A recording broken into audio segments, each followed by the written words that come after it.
शिखा एक डॉक्टर थी। वो हॉस्पिटल पहुंची ही थी कि तभी एक नर्स उसके पास आकर खड़ी हो गई। कल माधवी नाम की जो पेशेंट आई थी, क्या उसे होश आ गया है? जी डॉक्टर, उसे होश आ गया। लेकिन क्या डॉक्टर? मैंने उससे बात करने की बहुत कोशिश की, मगर वह अजीब से अंदाज में सामने की ओर घूरे जा रही है, मानो कि उसके सामने कोई खड़ा हो। वो एक ड्रग एडिक्ट लेडी है और जितने भी लोग ड्रग एडिक्ट का शिकार होते हैं वो कुछ इसी तरह से रिएक्ट करते हैं। लेकिन डॉक्टर, आपने इससे पहले भी ड्रग एडिक्ट पेशेंट का इलाज किया है, लेकिन उसमें से किसी ने इतना अजीब व्यवहार कभी नहीं किया। सच तो यह है कि मुझे तो उस पेशेंट को देखकर ही डर लग रहा है। मैं तो कहती हूँ कि आप भी अंदर मत जाइए, बकवास बंद करो और मुझे क्या करना है क्या नहीं यह सिखाने की तुम्हें जरूरत नहीं है। इतना कहकर शिखा माधवी के रूम में चली गई। तुम जानती हो कि तुम्हें मेरे पास सीनियर डॉक्टर भैरवी ने भेजा है। जब तक तुम मुझे कोऑपरेट नहीं करोगी, मैं तुम्हारा इलाज कैसे कर सकती हूँ? मगर माधवी सामने इस तरह से घूर रही थी मानो उसने शिखा की बात सुनी ही ना हो। क्या मैं कह रही हूँ? अचानक माधवी शिखा की ओर देखने लगी। मेरा इलाज नहीं कर सकता डॉक्टर, ऐसा क्या कह रही हो तुम? क्योंकि मैं बीमार नहीं हूँ। यही बात मैं डॉक्टर भैरवी को भी बताया था, मगर उन्होंने मेरी बात पर विश्वास नहीं किया। कौन सी बात? और तुम इतनी धीमी आवाज में क्या बात कर रही हो? यहाँ हम दोनों के अलावा और कोई नहीं है। तुम उसे देख नहीं सकती, लेकिन वो मुझे दिखाई दे रहा है। वो ठीक तुम्हारे बगल में खड़ा है। यह सुनकर शिखा के शरीर के रोंगटे दहशत से खड़े हो गए। कौन मेरे बगल में खड़ा है? मुझे तो यहाँ कोई नहीं दिखाई दे रहा। और वह कैसा दिखता है? वह किसी भी रूप में तुम्हारे सामने आ सकता है कभी भी। तो उसका चेहरा बिल्कुल सपाट दिखाई देता है। न कहकर माधवी अजीब से अंदाज में एक स्टैचू की तरह शिखा की ओर देखकर मुस्कुराने लगी। क्या हुआ तुम्हें? तुम मुस्कुरा क्यों रही हो? माधवी ने शिखा की बात पर कोई रिएक्ट नहीं दिया और उसने बड़ी फुर्ती से टेबल पर रखा हुआ चाकू उठा लिया और फिर मुस्कुराते हुए शिखा के सामने अपना गला काट लिया। शिखा बुरी तरह से चीखने लगी। शिखा दौड़ती हुई उस रूम से बाहर निकल गई और अपने घर पहुंचकर लंबी लंबी गहरी सांस लेने लगी। ओह माय गॉड, आखिर वो क्या था? कोई लड़की मुस्कुराकर अपनी जान कैसे दे सकती है? अचानक शिखा को चक्कर सा महसूस हुआ और वो बेहोश हो गई। अगली सुबह शिखा की आंख उसके बेडरूम में ही खुली।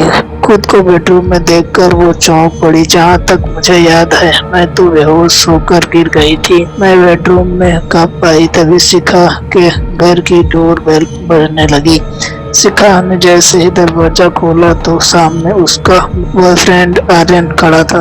तुम्हारे चेहरे पर 12 क्यों बज रहे हैं? तुम तो मुझे ऐसे देख रही हो जैसे मैं कोई अजनबी हूँ। मैं कल की घटना से बहुत ज्यादा डिस्टर्ब हूँ आर्यन, मुझे कुछ भी समझ में नहीं आ रहा। शिखा ने बॉयफ्रेंड आर्यन को उसकी घटना बताने लगी। कम ऑन शिखा, तुम एक डॉक्टर हो। अरे वो लड़की ड्रग लिया करती थी और ड्रग इंसान का दिमाग खराब कर देता है। एनीवे, यह सब सोचना छोड़ दो। क्या तुम हॉस्पिटल जा रही हो? मैं हॉस्पिटल जा रही हूँ। ठीक है, शाम को हम दोनों अपने मनपसंद 5 स्टार होटल में डिनर करने चलेंगे। ठीक है। कुछ देर बाद शिखा दोबारा हॉस्पिटल चली गई। वह हॉस्पिटल के अंदर पहुंची ही थी कि तभी डॉक्टर बत्रा दौड़ते हुए शिखा के पास आई।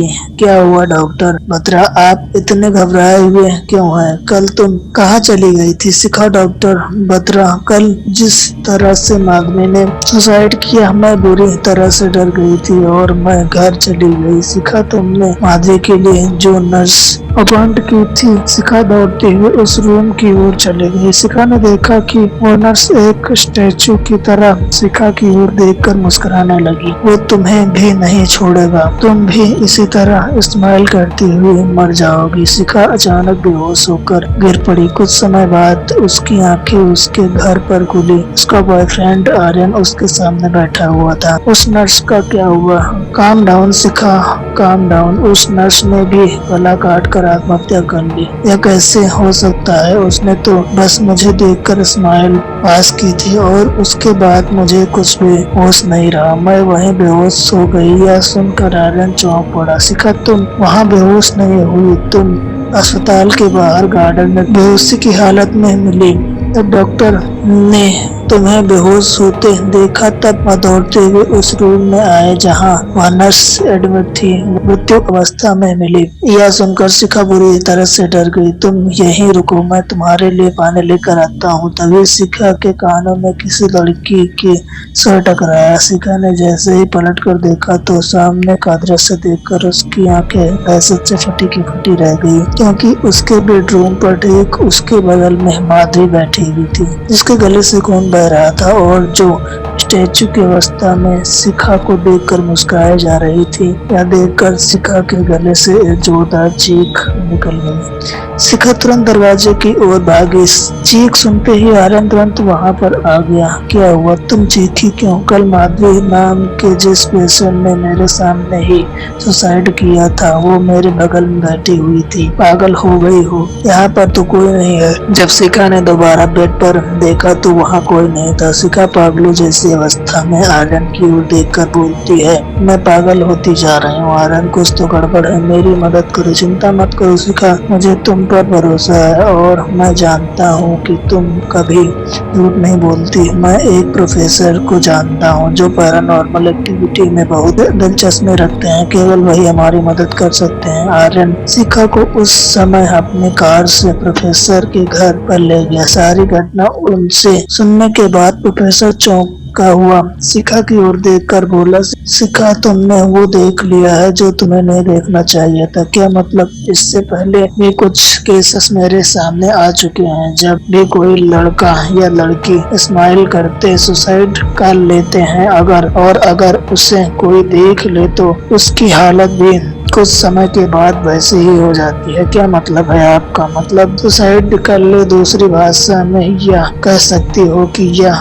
भी श्रापित हो जाता है और उसके श्रापित होने की निशानी यह होती है कि वह धीरे धीरे सब भूलने लगता है। प्रोफेसर, जब माधवी ने मेरे सामने मुस्कुराते हुए अपनी गर्दन काट ली, तब मैं दौड़ती हुई अपने घर पर आ गई और बेहोश हो गई। अगली सुबह मेरी आंख मेरे बेडरूम में खुली, जबकि मुझे याद नहीं कि मैं बेडरूम में कैसे पहुंची। और आज जब नर्स ने मुझे देखकर मुस्कुराया तो मैं उसी समय बेहोश हो गई, जबकि आर्यन ने मुझे बताया कि मैं गार्डन में बेहोश मिली। मुझे याद ही नहीं कि गार्डन में पहुंची कैसे। फिर तो काफी चिंता का विषय है। हमें तुरंत वेरोनिका से मिलना होगा। वेरोनिका एक तरह से मेरी गुरु है। प्रोफेसर आर्यन और शिखा को लेकर उसी समय जंगल में बने एक घर के अंदर पहुंच गए। प्रोफेसर सारी घटना वेरोनिका को बताने लगे। 20 साल बाद यह मामला दोबारा उठ जाता है। मैं कुछ समझी नहीं।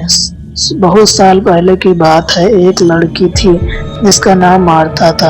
कहते हैं कि मार्था एक डिम से बात करती थी। डिम केवल मार्था को दिखाई देता था। उसके फादर ने समझा कि मार्था ड्रग लेने लगी है। मार्था ने अपने फादर को बहुत समझाया कि एक ड्रीम उसके साथ बात करता है, मगर उसके फादर ने उसकी बात पर विश्वास नहीं किया। तब डिम ने मार्था से कहा कि वह उसके अंदर समा जाएगा या जब वह मुस्कुराते हुए अपने परिवार के सामने अपना गला काट कर अपनी जान दे देगी तो उसके फादर को भरोसा हो जाएगा कि यह सच कह रही है। ड्रीम मार्था के अंदर समा गया। मार्था ने अपने फादर के सामने अपनी जान दे दी। फिर क्या हुआ कि वही हुआ जो अक्सर होता आ रहा है। उसके फादर की हालत भी मार्था जैसी हो गई। उसके फादर ने भी इसके सामने अपनी जान दे दी। वह भी साबित हो गया। वह सब तो ठीक है, शिखा की जान कब और कैसे बचाई जा सकती है? प्रोफेसर, उस दिन को इंसान रक्त का चस्का लग चुका है और उसकी सबसे बड़ी ताकत उसका डर है। शिखा को मार्था की कब्र पर जाना होगा और वहां पर कहना होगा कि वह अपनी बात पर विश्वास करती है। ऐसा कहते एडिम शिखा के पास आकर उसे डराने की कोशिश करेगा, लेकिन शिखा को उससे डरते हुए अपनी बात पर अड़े रहना है। शिखा साफ से मुक्त हो जाएगी। यह सिलसिला यहीं पर टूट जाएगा, क्योंकि मैंने कहा है कि हर 20 वर्ष बाद ऐसा फिर से होने लगता है। 20 वर्ष बाद हो या 30 वर्ष बाद, अब शिखा इससे मुक्त हो जाएगी। उसके बाद मुझे कोई मतलब नहीं। कुछ ही देर में वह सब जंगल में बनी हुई मार्था की कब्र के सामने खड़े थे।